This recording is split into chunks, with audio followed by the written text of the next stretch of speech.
नमस्कार, मैं भावना ठाकुर और आप देख रहे हैं कोहराम लाइव। कार्यवाहक सीएम हेमंत सोरेन और उनकी पत्नी कल्पना सोरेन आज पीएम नरेंद्र मोदी से मिले। 81 में से 34 सीटों पर जीत हासिल करने के बाद हेमंत सोरेन अपनी पत्नी के साथ दिल्ली पहुंचे। पीएम से मिलने से पहले दोनों केंद्रीय गृह मंत्री अमित शाह से मिलने संसद भवन पहुंचे थे। हेमंत सोरेन कांग्रेस के राष्ट्रीय अध्यक्ष मल्लिकार्जुन खड़गे से मिलने उनके आवास गए थे, जहाँ उन्होंने कांग्रेस नेता राहुल गांधी और प्रियंका गांधी से भी मुलाकात की। वहीं वे आम आदमी पार्टी के संयोजक अरविंद केजरीवाल से भी मिले। पीएम मोदी से मिलने के बाद हेमंत सोरेन ने स्थानीय पत्रकारों से कहा कि झारखंड में हमें अपनी सरकार बनानी है, हम यहाँ आशीर्वाद लेने आए हैं, बहुत सारी बातें हैं, आने वाले दिनों में भी बैठकें होंगी। महाराष्ट्र विधानसभा का कार्यकाल आज खत्म हो गया।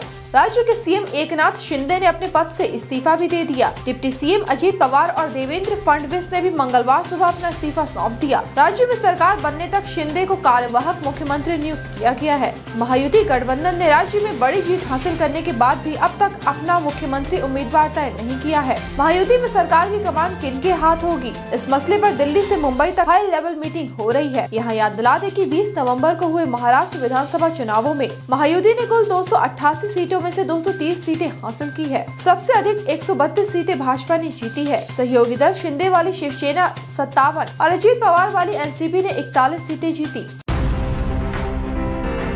करीब 29 साल पहले लव मैरिज करने वाले राजीव अरोड़ा का परिवार खत्म हो गया। इल्जाम है कि राजीव ने अपनी पत्नी सुनीता और सास शकुंतला को मारने के बाद खुद को भी खत्म कर लिया। जवानी में लव मैरिज करने वाले राजीव ने बुढ़ापे में इतना बड़ा घातक कदम क्यों उठाया, फिलहाल इसका खुलासा नहीं हो पाया है। वहीं पड़ोसियों ने पुलिस को केवल इतना संकेत दिया कि अक्सर पति पत्नी में झगड़ा होते रहता था। इनकी एक बेटी स्कॉटलैंड में रहती है। मौके पर पहुंची पुलिस ने राजीव अरोड़ा की जेब से गोलियों की एक मैगजीन बरामद की है। वहीं मौके पर मिली पिस्टल भी लाइसेंसी बताई जा रही है। मीडिया रिपोर्ट्स के अनुसार मूल रूप से आर्यनगर ज्वालापुर के रहने वाले राजीव अरोड़ा ने करीब 29 साल पहले सुनीता के साथ लव मैरिज की थी। इसके बाद राजीव दिल्ली में हल्दीराम के एक कंपनी में काम करने लगे। वहीं दिल्ली के सिद्धार्थ नगर एनक्लेव महारानी बाग आश्रम में परिवार के साथ रहने लगे। बीते रविवार को राजीव अपनी पत्नी और सास के साथ टिहरी विस्थापित में बने घर पहुँचे थे। यहाँ तीनों निजी आवास में ठहरे थे। यही ये कांड हुआ।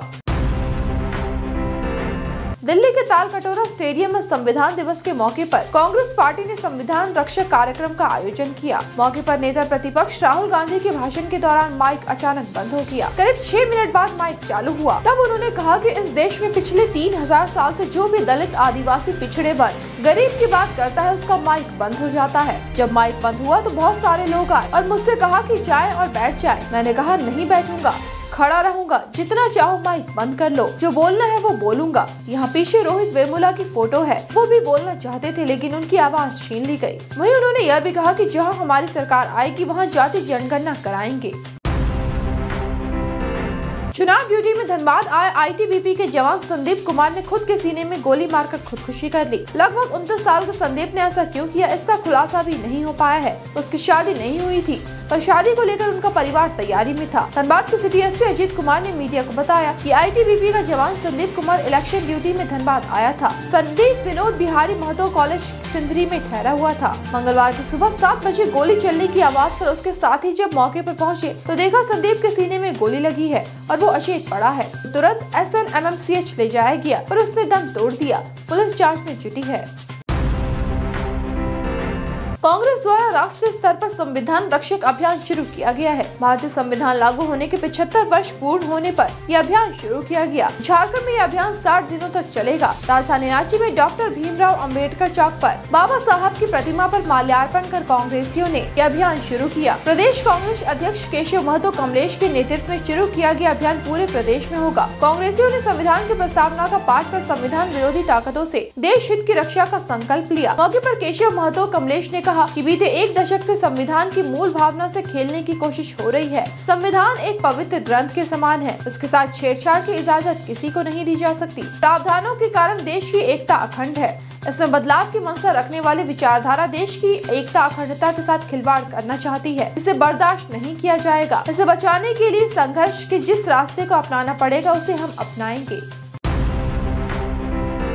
अमृतसर में पुलिस और बदमाशों के बीच जमकर फायरिंग हुई। इसमें एक बदमाश सूरज मंडी के पैर में गोली लगी है। पुलिस को भारी पड़ता देख उसके साथी वहां से भाग निकले। जख्मी सूरज को पुलिस ने अरेस्ट कर लिया। यह एनकाउंटर अमृतसर के वेरका बाईपास के नजदीक दारा होटल के पास हुआ। पुलिस फरार बदमाशों की खोज में ताबड़तोड़ छापेमारी कर रही है। पंजाब पुलिस गैंगस्टरों के आतंक को खत्म करने के लिए रेस है। खबर है कि गिरफ्तार बदमाश सूरज मंडी स्नैचिंग के केस में पहले भी जेल जा चुका है। यह मुठभेड़ तब हुई जब पुलिस चोरी का एक सामान रिकवरी करने के लिहाज से बदमाश को लेकर वेरका बाईपास आई थी। उसने सामान में पहले से हथियार छुपा कर रखा था। अचानक बदमाश ने पुलिस से हथियार छीनने की कोशिश में फायरिंग शुरू कर दी। जवाब में पुलिस ने भी इस मोर्चा संभाल लिया और फायरिंग शुरू कर दी। IPL 2025 के लिए मेगा नीलामी सोमवार की रात खत्म हो गई।